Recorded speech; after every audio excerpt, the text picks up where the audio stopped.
Zee 24 तास एक पाऊल पुढे. तेव्हा तुम्हाला शिक्षणाची धडपड करावी लागली, तेव्हाच्या जात व्यवस्थेचं तुम्ही वर्णन केलं. आता तर आपलं स्वतःचं राज्य आहे, तरी सुद्धा या परिस्थितीत फार बदल झाला असं वाटतं. परिस्थिती सुधारली आहे का आणखीन खराब झाली? माझं मत आहे अधोगतीला गेली. अधोगतीला गेली आहे. अधोगती जाती जाती कॉम्पॅक्ट व्हायला लागलं. धनगरांचा मेळावा, माळ्यांचा मेळावा, अमक्या जातीचा मेळावा, जातवार मेळावे भरायला लागले आणि पुढारी एनकरेज करायला लागले सगळ्यांना.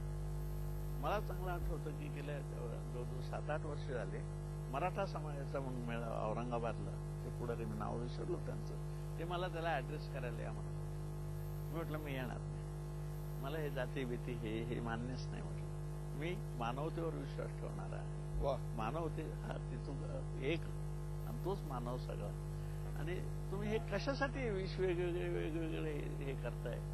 तर माझं मत असं झालेलं आहे निरगुडकर साहेब, की उलट हे शहाणपण एकोपा हा वरकरणे आणि कृत्रिम आहे. अंतःकरणामध्ये आत हे जातीभेदाचं विष जास्त पसरलंय असं माझं मत. कारण जातींमध्ये आणि शिक्षणामध्ये राजकारणी आले म्हणून हे झालं. अनेक तऱ्हेचे इथं संबंध आलेत. राजकारण हे तर प्रथमच आहे, कारण याच्यामध्ये फोकस जास्त राजकीय पुढारी एनकरेज करतात. राजकीय पुढाऱ्यांचा सत्तेशी संबंध असतो, कुठलाही पक्ष असून काही असो, आणि सत्ता ही जास्त एनकरेज करू शकते या गोष्टींना. आणि सत्तेकडे माणसं कळत न कळत हे आकर्षित होत असतात आणि सत्तेचा प्रभाव हा त्यांना पाडता येतो, त्याचा गैरफायदा घेता येतो. आणि त्यामुळे सत्तेवाले जेव्हा त्याच्यामध्ये घुसतात ना, तर त्यावेळेस त्याला अधिक विकृत स्वरूप येतं असं माझं मत आहे. जे आज झालेलं नाही, जे आज झालेलं आहे होतंय. म्हणजे उलट राजकीय पुढाऱ्यांनी, नेतृत्व देणाऱ्याने त्याच्यापासून बाजूला राहायला पाहिजे. खरं त्याला एनकरेज नाही करायला पाहिजे, पण ते होतंय, ते उलट होतंय. मला हे इतकं इंटरेस्टिंग वाटतंय की वयाच्या ह्या टप्प्यावर तुम्ही इतक्या निखळपणे या सगळ्या व्यवस्थेकडे बघू शकता, एका मानव या दृष्टिकोनातून बघू शकता. मला सांगा, जेव्हा आजचे राजकारणी बुवा बापू यांच्या नादी लागतात, त्यांना आपल्या घरी आणतात, त्यांचे सन्मान करतात, काय वाटतं या सगळ्याकडे बघून? हे सुद्धा सगळं आहे त्यांचं अधपतनच आहे. तुम्हाला सांगतो कशासाठी, ते समाजाला सुधारण्याऐवजी सगळ्याच क्षेत्रामध्ये समाजाबरोबर घसरत चाललेले आहेत आणि समाजालाही घसरायला लावलेले आहेत. असं ऍक्सलरेट करतायत. जसं आता हे जातीचे मेळावे वगैरे त्याने एनकरेज नाही करायला पाहिजे, पण ते कशासाठी, तर मग आता पहा, आता अनेक ठिकाणी नाही अमक्या जातीचं धनगर समाज इथं जास्त आहे, तर मग त्या धनगर समाजातला माणूस इथं उभा केला पाहिजे. इथं वंजारी समाज जास्त आहे. माझ्याच सिन्नर तालुक्यामध्ये मेजॉरिटी वेळी हा वंजारी समाजाचा माणूस आता उभा राहायला लागलेला आहे उमेदवार, आणि बऱ्याच वेळा ते घडतंय. तसं असं अनेक उदाहरणं आहेत, सगळीकडे पाहतो. तर हे कशाचं लक्षण आहे? म्हणजे आजही जात विसरलेली नाही, आजही जातीचा तिथं लोकसंख्या काय आहे लक्षात घेऊन आणि त्याला गोंडस नाव द्यायचं, प्रतिनिधित्व दिलं पाहिजे त्या समाजाला. म्हणजे त्या समाजाला प्रतिनिधित्व म्हणजे तो वेगळाच करा. रावसाहेब, शिक्षण व्यवस्थेनं कुटुंबाला काय दिलं पाहिजे आणि आजची शिक्षण व्यवस्था आजच्या कुटुंबाला नेमकं काय देते? आमच्या पिढीचं अनुभवच सांगतो, अनुभवातून बाकीचं तत्वज्ञान सांगण्याऐवजी, की शाळा सुरू झाली तरी आमची शेतातली कामं, गुरांना चारा घालणं, चारा घालायला नेणं, पाण्यावर नेणं, शेण काढणं, गोठा झाडणं, शेतात काय असतं तर काम करण्याचा आईला, बापाला किंवा सगळ्यांना घरच्या लोकांना मदत करणं, हे आमचं कधी खुंटीत नव्हतं झालेलं. किंवा आम्ही शिकतो म्हणजे काहीतरी वेगळं करतोय आणि ह्या व्यवस्थेपासून दूर जातोय. आता जी एक पद्धती, ज्याची उदाहरणं जर सांगितली तुम्हाला, तर काम करायचं जर झालं शेतीच्या शेतकऱ्याच्या मुलाला, तर ते म्हणतात मी शिकलेलं आहे, मी काय म्हणून काम करणार. श्रमाची लाज वाटायला लागली, कमीपणा वाटायला लागला.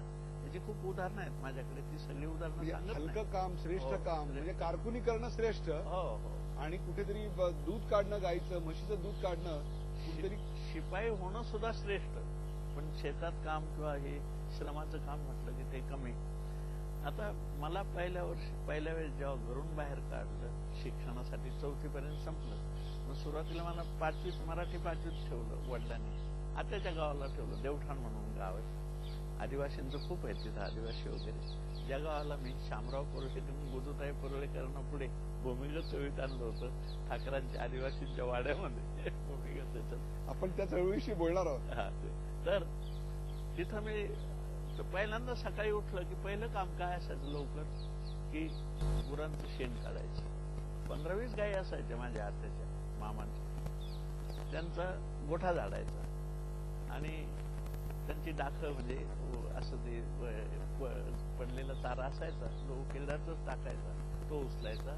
त्यांना नदीवर घेऊन जायचं, नदी खाली खोल असायची तरी त्यांना पाणी पाजायचं, पाणी पाजून आणायचं, बांधायचं परत, आणि बांधल्यानंतर त्यांना चारा टाकायचा, वैरण वगैरे तोडून हे करून, आणि मग आम्हाला कपभर दूध मिळायचं. आता थोडं खायला द्यायचं, मग आम्ही शाळेत जायचो. आल्यावर सुद्धा शेतातली कामं ही, आणि ते करून अभ्यास.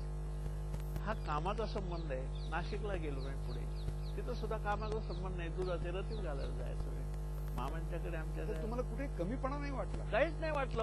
हौसेनं करायचं आम्ही हे सगळं काम, आणि उलट पालक ते जे सांभाळायचे ते कौतुक करायचे आमचं. त्यांना असं वाटलं नाही कधी काय दुसऱ्या पोराला आपण सांभाळतो इथं. उलट आपुलकी त्यांची वाढायची, प्रेमाने सांभाळायचे आम्हाला. हे सगळं याच्यामध्ये आमचं शिक्षण खूप झालं तुम्हाला सांगतो. तर हे काम करणं आणि शिक्षण हे वेगळं आहे, याचा जीवनापासून वेगळा संबंध त्या शिक्षणात नव्हता. आणि दुसरा भाग असा होता की हे परीक्षा आहे, प्रेशर आहे, मार्क मिळवायचे, तर काहीतरी केलं पाहिजे, लढलं पाहिजे, हा विचार का आला नाही कधी मला काहीच समजलं नाही. माझा नेहमी पहिला नंबर असायचा. मिडल स्कूल स्कॉलरशिप मिळाली, हायस्कूल स्कॉलरशिप मिळाली, कुठे स्पर्धा असल्यात मी पहिला असायचो. पण मला असं कधी आज आठवत नाही किंवा माझ्या डोक्यावर प्रेशर होतं, माझा खेळ कमी झालाय, माझ्या कामं कमी झालेत, हे सुद्धा कधी झालं नाही. पण पुढचा भाग तुम्ही जो महत्वाचा विचारला की आमच्या शिक्षणामध्ये माझे वडील की शिकलं पाहिजे हे एनकरेजमेंट, पण कधीही वडिलांनी आम्हाला हा विचार नाही दिला तू पैसे मिळवले पाहिजे. वा वा, कधीही हा विचार एकदाही वडिलांच्या तोंडून नाही आला. त्यांना एवढंच वाटायचं माझी मुलं शिकावी तर पुढे जा. हा सगळ्या पालकांचा त्यावेळेस जो विचार होता ना, त्यामुळे तो पैशाभोवती गोंगावत नव्हता. तुम्हाला सांगतो, समाजाशी, घरच्या कुटुंबाची, सामाजिक जीवनाशी नाळ तुटू देत नव्हता, कामाशी नाळ तुटू देत नव्हता. आणि उच्च नीच अशा ज्या कल्पना, शिक्षणामुळे मी कोणीतरी उच्च होतो हे आम्हाला कधीच वाटलं नाही.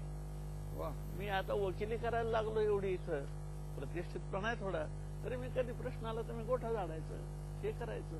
माझा मुलगा आता डॉक्टर झालाय, तो गायीची धार काढतो, शेण काढतो, त्याला कधी काही वाटत नाही. एवढी उत्तम प्रॅक्टिस आहे त्याची, उत्तम सर्जन आहे.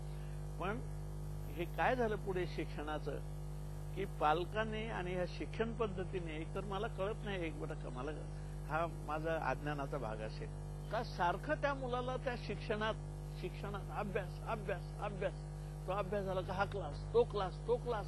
अरे त्याला काही लाईफच नाही.